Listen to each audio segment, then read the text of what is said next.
Welcome back, Hope Dealers. I am so glad to bring this special guest today, who is one of my dear friends. I'm going to probably call her by her real name, but I got to call her by her business name, Sister Scientist. But my friend Erica. I'm so glad she's here. And I just want to say, hi, Erica. Welcome to the Hope Dealer Show. Hi, thanks for having me. Yeah, it's very weird, like hearing you say Sister Scientist. I'm like, I know, girl. You know my government name. Exactly, and your whole name, okay. But so let me just warn all of our listeners. Eric and I have been friends for some years now, and we are silly, okay? But we're professionals, but we can get a little silly. So this is going to be an entertaining one. So get ready. Don't be trying to put it on me. You be starting on it. Okay. I'm glad you started there, Erica, because you know what? I thought it would be fitting if we talk about how we actually met. Because, you know, there's controversy. You want to talk about how we met? Would you like to do the honors? Huh? Would you like to do the honors? Oh, yeah. Because let me tell you, when I met this woman, I did not know she was a Christian. Because she came at me. You play too much. We ended up on a little like girls' vacation. Was it just that trip? Yep, it was. Yeah. Then so we have a mutual friend who invited us on this like girls' trip, and so neither me nor Kristin knew like the other one was coming, so we thought we were coming with our friend, and then the other one showed up, and we looked at each other like, "Who are you?" No, we knew, but we didn't know each other. We didn't know each other. We didn't know each other, but we thought it was. I don't know what we thought it was. A mutual friend, a Crystal, and we thought it was going to be me. Like me and her, and then we were going to meet up with some other people, but it ended up being me, her, and Kristin in the room together, and I was like, "Oh, there's a third person in our room." That's Fred. Who's this chick? And I was like, I was open to it, I said, okay, maybe the more the merrier. Oh boy! And then the first thing that this woman of God came at me with, Miss Kristin Greer, said, "Who did your hair?" Now, first of all, I had like, the, what are they called? The cornrows. Straight back was the first time I ever had cornrows. We were going on a cruise. I wanted a simple hairstyle. It was like super in at the time, and they were just straight back. And she was like, "Oh, you work in the hair industry? And and you let somebody do that on you?" Wait, so let me pause, Erica. Let me jump in right here, please. So yes, our good friend invited us to this trip. We had no idea who we were. And so I'm very much of an extrovert, and I think my dear friend Erica is a bit of an introvert, I would say. And so Erica's gunning me down with her eyes. Okay, she's giving me the eye. Who is this girl? So I'm like, okay, this is going. Let me just do what I normally do. So hey, I was praying for you in my mind. Girl, boom. So we're at the airport. And I'm asking this person on this screen, Erica, and I'm like, would you like something to eat? And she's like, I'm going to get something. I travel all the time. I'm like, okay, you didn't have to throw that out there. Got it. So then I go get my food. I come back, and Erica is now entertaining some friends. Somebody else came by through the airport, one of her friends. My colleagues were flying out that morning, and we ran into each other. Okay, but mind you, she hadn't spoken 3 words to me up until this point. So this whole other person is just cackling back and forth. What'd you say? Cackling back and forth. Yeah, And so I'm just sitting there by myself eating, and she says to me, "Crystal went back that way. You may want to go with Crystal." So first of all, totally fine. Like, I can take a dig. I get it. So I grab my tray I could try to go find Crystal, who clearly works in the airport. So I'm gonna go find her where she is. So we get on the airplane, and who was in the middle? I feel like you were in the middle. Was Crystal in the middle? You were in the middle. I thought Crystal was in the middle. Yes. You were, because you had the window seat, which I want. So our was like, Crystal. Okay. Yes. Now she's taking the window seat too. Okay. Yeah, so I'm sitting by the window minding my business, okay? And then Erica says to Crystal, I can hear her. She says, so she's just going to read her Bible the whole trip? So remember, Erica, we went to Tampa first, though. Like, we went to a place in Florida. And so we were in Florida, and I looked at, so I'm hearing her talk about hair care. And I'm like, she's in the hair industry? Well, what's she gonna do about those braids? Because we can't do this. We're trying to be young, sexy, fine, fabulous, and here come these braids. But go ahead, Erica, finish the story.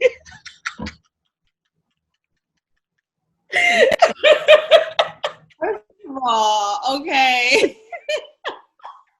It was a last minute decision. Hey, don't touch it. I had a stylist who was kind of like what is she? I think she was training or something. Yes. She got me in the day before the trip. Yeah. Did them for me. I thought they were fine, but Kristin was not. Kristin did not. Basically, she was like, I'm not walking around with this girl with her braids looking like this. I didn't think they were that bad. So then when she came for me, so I was like, oh, okay, so this is who she is. She just walk around talking about people. Got all the shade. Okay. Can you tell them how much I loved on you? Tell them how much I loved. Then she was like, well, actually, I can redo them. And I was like, skeptical. And I was like, well, one, I mean, I'm not in love with them, but I work all the time, and it was the only time the girl could fit me in. Right. It was a last-minute thing, like, but I didn't know you were going to come for me like this. Like, I was perfectly fine. And you were like, well, we have a whole night in Florida. Like, we can stay up. I can redo them for you. So we ended up going to this random beauty shop off the beaten path. And the thing was, I was like, no, I'm good. And she's like, no. No, you're not good. She's like, there's a beauty supply store up. If we go 5 miles this way, there's a beauty supply store. And I'm like, okay. So we go into this beauty supply store. Wait, I gotta stop. I gotta stop you. I got to stop you right here because we're in the beauty supply store and Erica and Crystal are talking about products. Now, as you guys can hear, I've done hair before. And so I was like listening, of course. And Crystal starts to say that Erica designed one of these products. So I knew she was in some sort of hair industry, but Erica wasn't opening up to me. And that's fine. Okay, that's fine. But because you kept coming from me. I'm like, how can I open up to somebody who's basically talked about my hair, giving me shade, read the Bible in my face to avoid talking to me. Erica, everybody knows I'm lovable, so stop. But all jokes aside, we were in this beauty supply store, and that's when Crystal was like something about this, edge control, and Erica designed it, and I'm just like, what? I remember turning around like, you designed this product. I love this product. And the whole brand. You was like, okay, calm down, girl. I was like, you're like, don't let everybody know I'm famous. I am not famous. Whatever. Yeah. So then once she knew, like, oh, you're the person who develops these products, she got real nice. Girl, bye. I was already nice when I decided to redo those braids. Her whole demeanor changed. Oh. All of a sudden, it was like, hey, girl, hey. Oh, my goodness. We should hang out. Oh, I'm so happy to know you. Now, everybody who knows me knows that once I decided to redo those braids for free, But it's funny, Erica, because that funny story, we have told that story probably a gazillion times, and I think it's really hilarious. I really do. I want to reenact it. It is.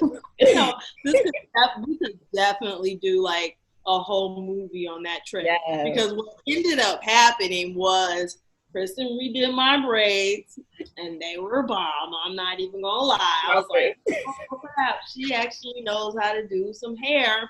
We stayed up all night, kikiing while she was rebraiding my hair. By the time we woke up to get on the cruise ship, we were besties, and our mutual friend was like, "What's happening?" So y'all besties? Best friends, like. And then the whole trip, we was leaving her like, oh no, she could go over there with her other friends. We cool over here. We didn't intentionally do that, okay? But that's what happened. And then it became a whole thing. And we were like, how did we start off this trip? Like total oil and water. I know. And now we're here plotting and scheming against the whole trip. We had a ball. We took a nap for hours. But anyways, girl, that is probably one of my favorite stories. That was the best nap ever. Yeah. We're tired, girl. Because I didn't just give you braids, girl. You got a whole new do, okay? We was up all night. But I learned so much about you, and I learned that you were a great person, and you were not just a great person, but you're an innovator. At the time, you hadn't even started and launched your business yet, but you were already a chemist. So we kind of let the cat out of the bag. So why don't you share a little bit about what you do and about your business? Sure. Now, well, I've been a cosmetic chemist for probably about 15 years now. Wow. And when Kristin met me, I was a cosmetic chemist working for a brand. Over the last almost 6 years, this fall, I have been working on my own as I am the CEO and founder of a company called MC Group, and we are a contract private label manufacturer that works with other brands to help them develop their products, formulate their products, manufacture their products, and get them into the market.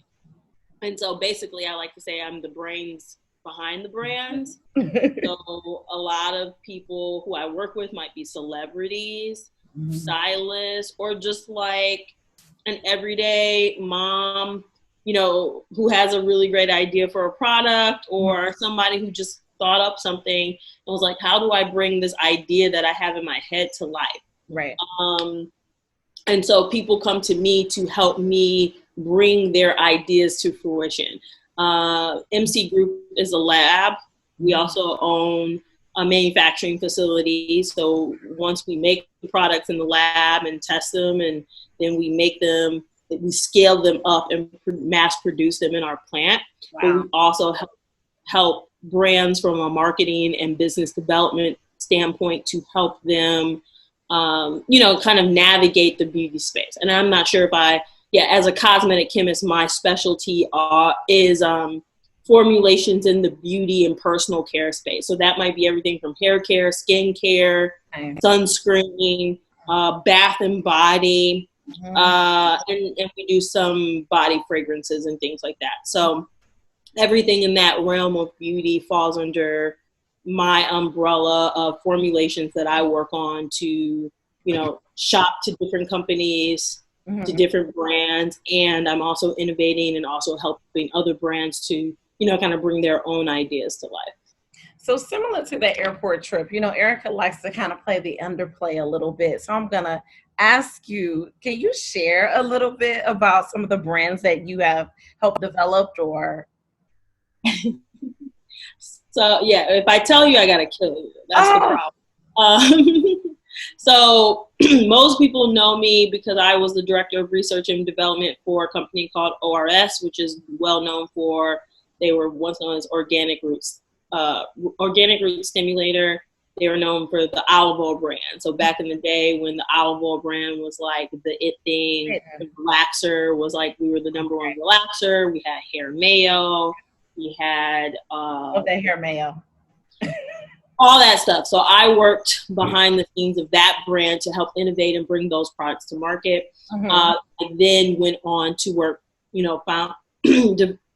I went on to found my company MC Group. Yeah.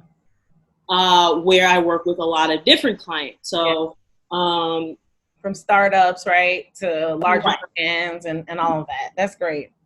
So And Cheryl, I mean, I would say you can't walk down the natural hair aisle without seeing a brand that I have touched. And, you know, everything from, you know, when I got in the business and why I got in the business was because there are a lot of Black women-owned businesses that were trying to make a path in this hair care space. And a lot of manufacturers didn't want to work with them because they were too small, it was risky.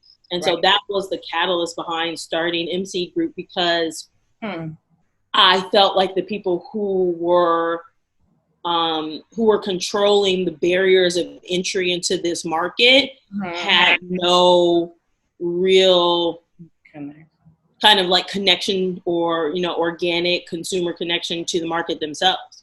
So I was like, why should these people be controlling the barriers of entry? And so my goal was to lower the barriers of entry so that more people who are passionate about healthy, textured hair care could get their ideas into the market at a scalable, in a scalable way. Not just I'm mixing stuff in my kitchen and I might push out a few orders, but our goal is to help the person who has an idea, who might be mixing in their kitchen, be able to make the Target order and the Walmart order of 10,000 units every quarter or more, you know. And so the path to going from like your kitchen to I'm now shipping hundreds of thousands of units, there's a lot that goes in between that space. And so that's what we do. We help companies to go from, you know, small mom and pop to scalable brands that are in retail stores everywhere.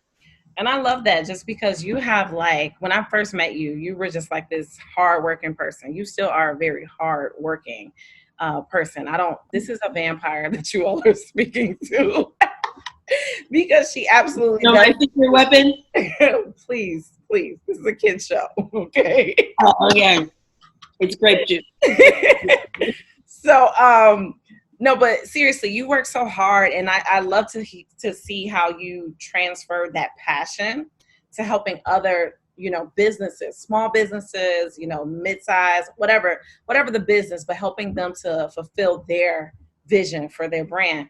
Now, I have to ask this question because, you know, we're in a pandemic, and I always say we're in two pandemics, but, you know, hey, the racism thing has been around for hundreds of years at this point. But let's talk about COVID-19.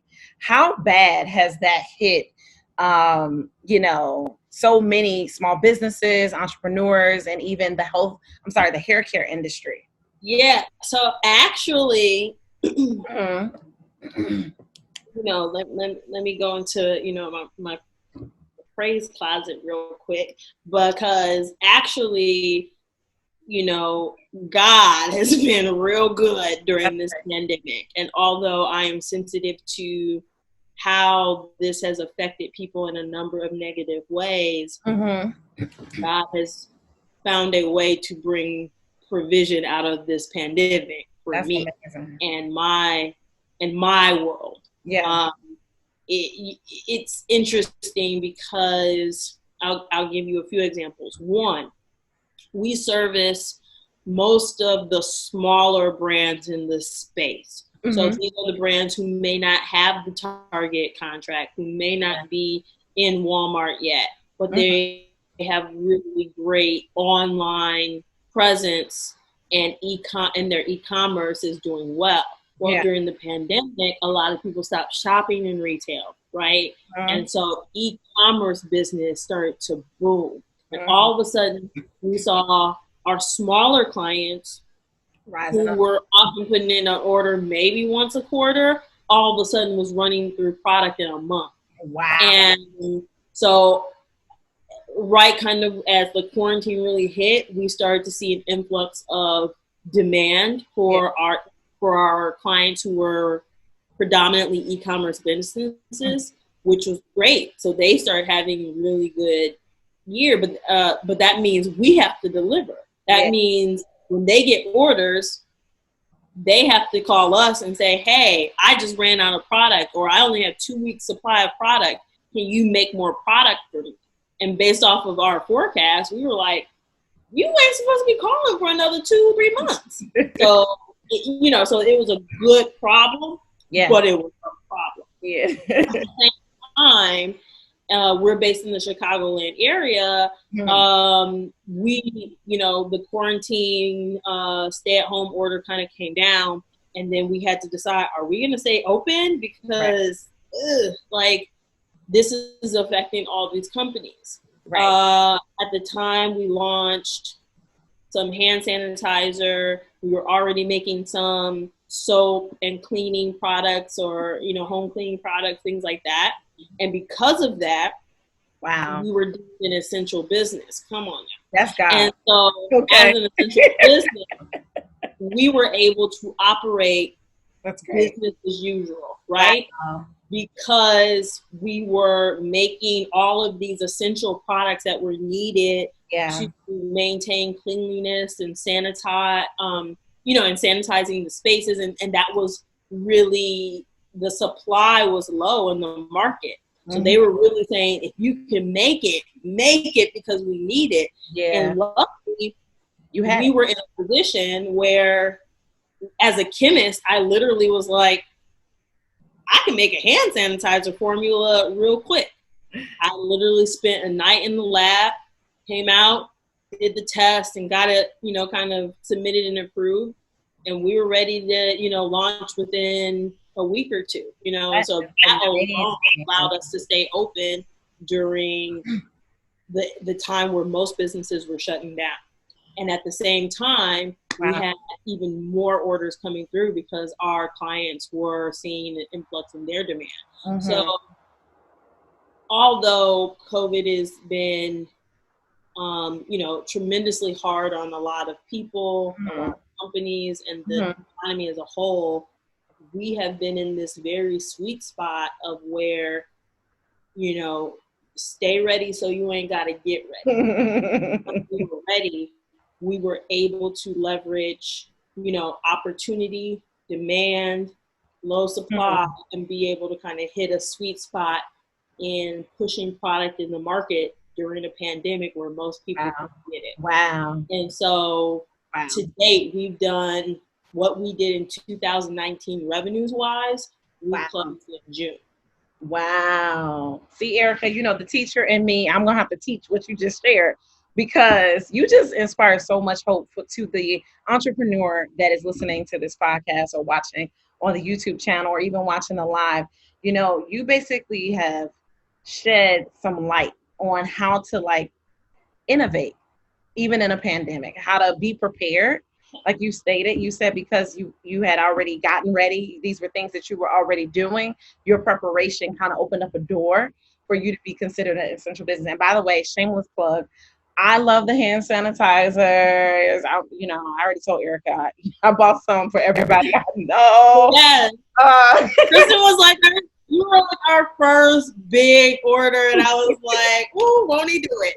Okay, that's why you have to have. That's why you need to make sure you have friends who are supporting you, who are going to buy your products, who are going to retweet and repost whatever you're doing, because I had never launched a product under the Sister Scientist brand. Yep. And we talked about that, remember? Yeah. I'm an educator and more so an influencer. Yeah. So this was, although I launched products for a lot of different businesses, I was so nervous about this. But it was people like Kristin who came, showed up and showed out and was putting in big orders that that changed the game for us. Because at this time, we didn't know what the demand would be for products going forward. So that sanitizer was like our saving grace, and we thought was going to just be able to allow us to stay open and to be able to pay our employees, because we were questioning, everything was a question mark. Everything, And when you're a business owner and you have almost 15 people on your staff who are expecting a paycheck every other week. You want one every other week? You wanted me here every day, right? Nobody's asking, or nobody's being like, "Oh yeah, I can wait for my check." for another few weeks. Nobody's So it's my job to make sure that these people are taken care of. And I always am a big advocate of, when you come into this office, when you come into this plant, you should be focused on your job and not worried about, are we going to be open? Worried about, is your check going to go through? And so that's what the mentality I have as a business owner weighs heavy on me, because it feels like I have pretty much like 15 children. Right. And their well-being and their success and their shoulder provide for their families rests on my shoulder. So in this time where it was in these uncertain times, I didn't want my staff to have that feeling of uncertainty. So it was important for me to figure a way to pivot immediately and quickly to figure out how to ensure that these people would not have to worry about where their next paycheck was going. Which speaks to like leadership. You know, I think sometimes when people hear entrepreneur, they hear solo, you know, that you're going to be doing this by yourself. This, of course, you know, Erica, you're the brains behind any brand, you know, but you couldn't have done this without a team, you know, and really being able to understand that, right? Like, it takes a team, you know, to actually get the work done. Some of the things I tell my staff, like, I can't do, if I could, trust me, I would want to, but I can't do it. It's impossible. And sometimes as entrepreneurs, I think you know, there are people that may need a network, right? You spoke to a lot of different things. You need the people that are supporters, but you also have to deal with the weight of people's livelihoods on your shoulders, you know?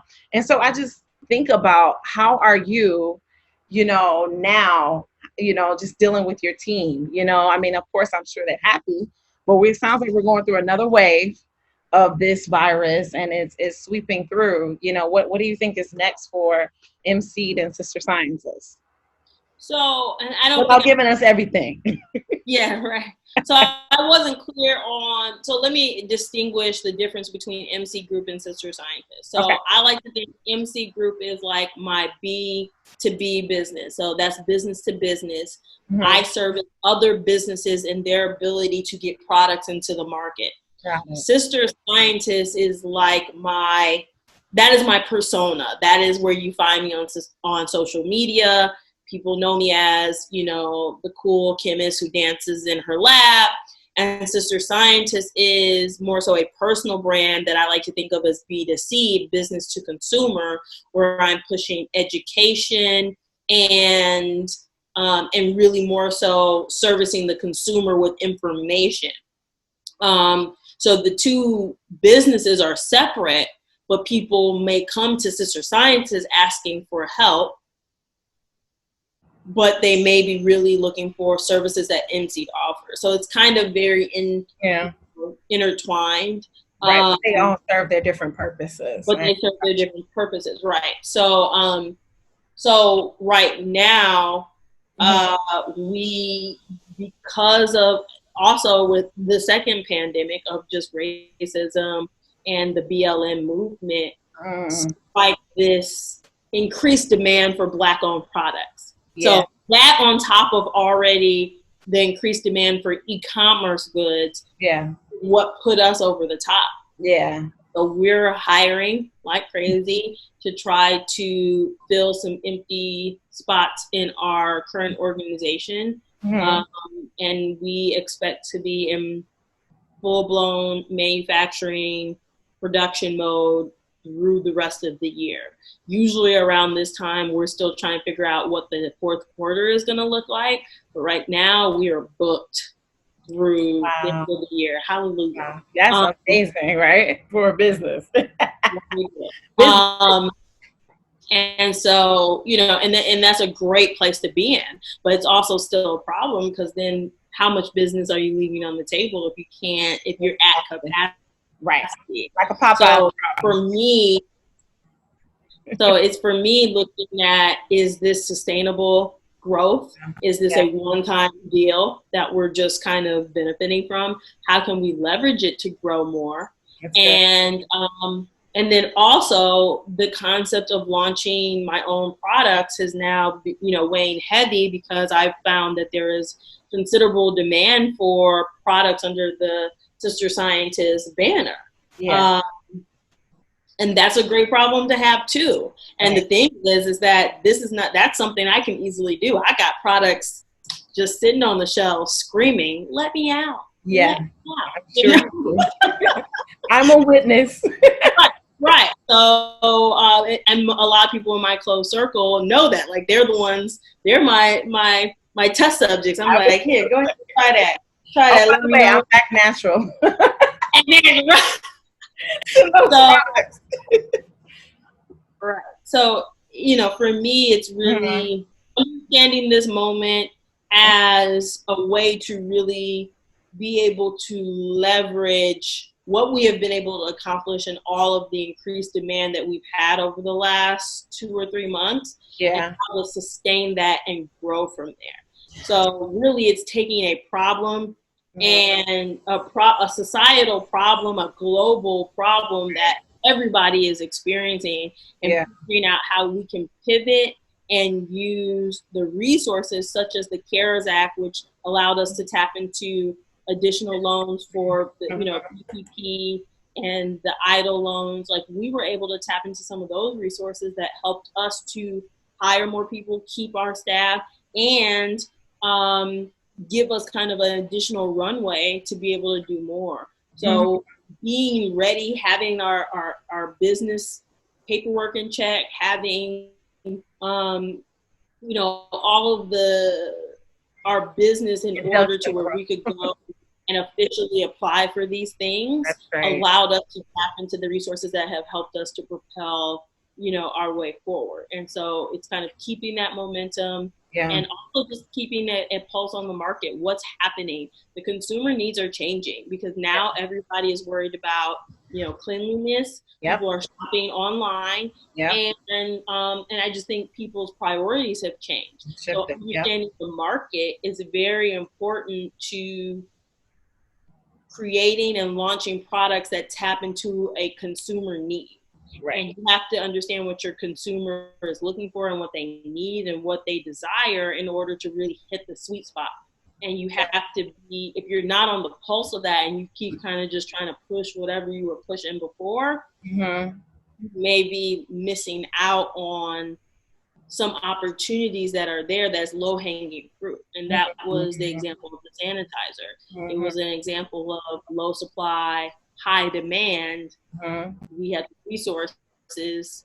Let's introduce something so that we can kind of fit into, and it was all about time. It was all about launching at the right time, at that exact moment of low supply, high demand. Exactly. And so being able to have those resources available, being able to know how to do it and be able to get it into the market at a very specific time was necessary. And that's what we're looking for, is going forward, what are the things that the market is still demanding where there's not a lot of supply, and then trying to hit those pockets. Right. It sounds a lot like what I have to do in my school life, as a principal, but it's very intricate. You're running several different businesses. And what I heard you say is it's important, the power of the pivot, being able to pivot at the right time, being prepared to pivot. You talked about, this is for the entrepreneurs and the small business owners that are listening. Like, it is important to get those ducks in a row. It is important, to get that stuff ready to go, even if they're ideas, even if it's things that kind of come easily, get them ready, especially in times of crises. And then, can people apply? Because I heard you say you're hiring. Can we throw that out there? Yeah. So we were in the Chicago area, but we're hiring for quality control, purchasing and procurement, and in our operations roles, which means like you're on the floor doing inventory or actually on the production floor filling products, capping products, making sure everything is correct. Like, we're hiring there, but also, like, do you have an idea for a brand? Like your sister came out with something. And that's amazing. Like, the thing is that most people, and I apologize, The sun is I know, coming through. I feel like an angel. No. Okay. See. Yes, this is your fairy godmother talking. So come closer. You see the anointing of God is coming in on me. So you need to be listening at this very moment. Uh-huh.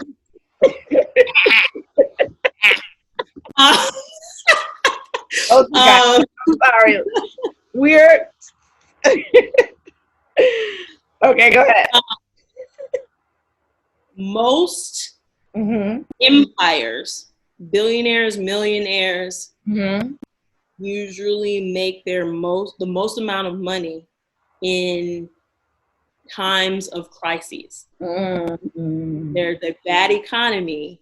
If you have the resources and the business acumen to supply a need during a stressful time in the economy, that's how most millionaires are made, right? So like even as we look at Amazon, like Jeff Bezos, he's like never heard of. He like doubled his freaking worth in a freaking pandemic. Yes. Just because he had the resources that were necessary in that time of crises. A lot of companies have, where when we look at the Great Depression and the recession of 2008, a lot of companies were built and created out of incredible needs that were happening during those time periods. And if they had the resources and the business acumen to make it happen, they were basically leveraging an opportunity that may not come around again. So that's why, like, one of my favorite things is stay ready so you ain't got to get ready. Stay ready so you ain't got to get ready. I've seen a number of people who have full-time jobs. It's true. I mean, full-time jobs start businesses that supply PPE to businesses across the way. Yeah. So I mean, everything from the sanitizer to the face shields, masks, cleaning supplies, all those things. And these people are operating e-commerce business to supply that to people all over the nation, if not the globe. And they still got a 9-to-5, but it was because they knew how to put together an e-commerce platform, how to buy wholesale from from manufacturers across the world, and to bring resources in where people now needed it. I see billboards for places where it's like, you can get, thousands of masks within 24 hours, drive-by pickup. What did you ever, in January of this year, did you think that finding a mask would be at the top of your list? No. But people who had connections to China were able to get these masks on the low, bring them in high volumes, and then sit on the corner and literally sell them like they were in an ice cream truck, are making bank right now. And that was all because they saw the need during a time of crises. And although some people might say that looks like taking advantage of, the situation, no, that's just supplying a need that people need, of supplying a need when there's low supply. Exactly. Because I know you're a business person. Once you release the hand sanitizer, so I'm in New York, at one point we were the epicenter of the virus. And right when you release, I could not find any hand sanitizer. And if I did, it was like $15 for a small box, And I remember when you released it, I was like, oh my gosh, like, this is perfect. I'm going to buy as much. And I still have all of my hand sanitizer. I need to re-up.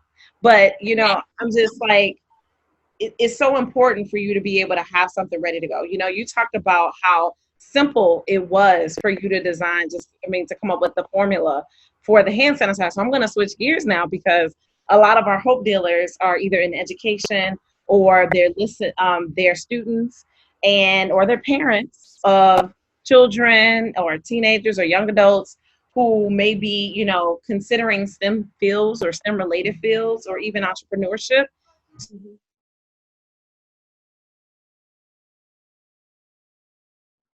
So they're considering these different fields. How would you encourage those listeners?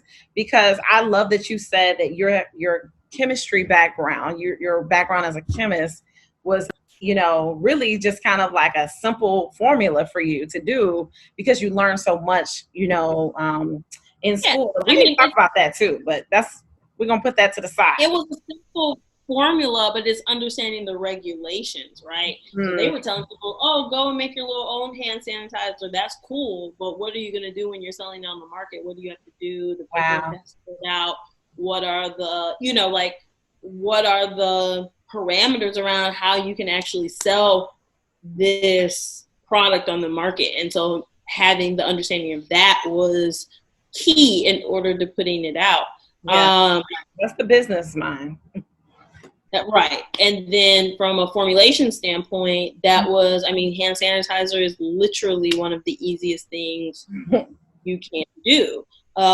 So, and so I was able to take something that was very easy to do, but in very high demand and low supply. That's that's the perfect, right. That's the perfect moment to offer a solution. Right. And so, having the resources to do that allowed me to do it. And the reason why I launched it under my own brand was because normally I shop these things to other companies. Right. Hey, do you launch a hand sanitizer? But time was of the essence.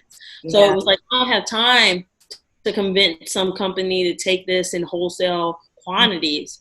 So I had to learn, and I had already knew kind of just by working with other companies and being in the game for a minute, how to build an e-commerce platform, how to drive sales, how to do ads, how to use social media to influence, and all of that kind of came together. But I had all of that kind of in the back of my toolbox that I had never used for myself. Got it. So from a STEM perspective, I just feel like people in STEM look at, we are problem solvers. And so one of the things that I really advocate for sister scientists has been really wanting more young women to look at STEM not as like, oh, a doctor, or I'm going to be in some lab researching cancer, but there are so many tangible things that touch our everyday life that are STEM based. Think of food, think of your car, think of your TV, the plasma, the LED and TVs, that was all made in a lab. You know what I mean? So there are so many things that surround us in our everyday life that are STEM driven. And so my hope as, the Sister Scientist platform is to show people how science can be used to help improve our daily lives. And it doesn't always have to be like, oh, I'm curing cancer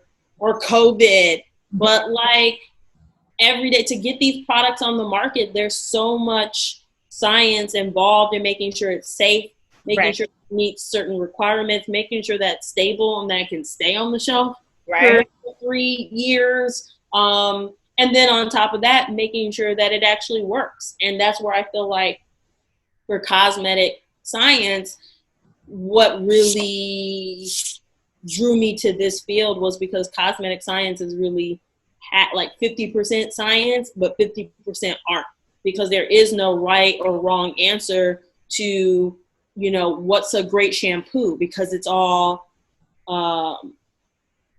relative to the consumer or her needs. And so you have to understand the consumer, their lifestyle, their wants and needs and desires. Not just, is it stable? Does it work? But is it actually something that works in a way that this consumer is going to want to purchase it time after time? And that's like the creative artsy side, is really tapping into the psyche and the lifestyle of that consumer to really deliver something that makes, that helps them, just to give them an easy solution to making their life simpler. And those are the everyday needs that really drive me, is being able to hear people who are like, oh my God, you made that product. My curls were never popping until I got this product. You know what I mean? Like, that is what drives me, is hearing kind of these simple problems that women and some men have in their everyday lives, and being able to use my science background to offer a solution. Yeah, that's great. That's great. Well, I am so, so, so proud of you. Sorry. So I am just so proud of you for so many different things, you know, but I think I'm probably most proud of what you were able to do in the midst of a pandemic. It speaks to so much, but I really, you know, really set this show up to inspire hope and all those that are listening. And I'm specifically seeing an opportunity for entrepreneurs. What do you say to the person that has been stuck or felt like, you know, this pandemic has affected their business, has affected their, you know, their revenue, has affected their product, whatever it is that they may be, you know, in business for? What would you say to inspire hope to the entrepreneurs or even educators who are responsible for encouraging young men and women to go into STEM fields, especially young women? What would you say to inspire hope in this time? So I would say that during this time, the people who are on the front lines, that is the doctors, the nurses, the EMTs, all STEM-related fields. People who are trying to come up with a vaccine for COVID. Yeah. All STEM-related fields. Yeah. The people who are educating the public. Yeah. And the Dr. Fauci's of the world. Yeah. STEM-related fields. Yeah. And so at this time, at this critical time, there is nothing more important than science-based education and knowledge, and being able to disseminate the proper information to the masses. Right. And right. If you prepare yourself with that type of education, the opportunities for you to contribute to a society that is in need are unlimited. You know, like, I'm sorry, are limitless. Yeah. And, you know, and I think, you know, from my standpoint, it is, which has always been why I ended up in this field, is being able to take different ingredients, different products, and creating solutions that didn't exist before. And in especially, you know, but also looking at what the needs of the consumer are from a business standpoint. That's why I don't feel like, for me, I also have an MBA. I did my undergraduate in chemical engineering, and then some years later, I went back to school to learn business, because as great as, you know, it is to be able to go in the lab and crank some stuff out, if you don't understand the business of the industry or the environment, you will have to go find somebody. Right. So for me, it was, you know, was understanding the technical needs, but also understanding the business needs, where I could have all of that in my head and be able to innovate in real time. Yeah. Yeah.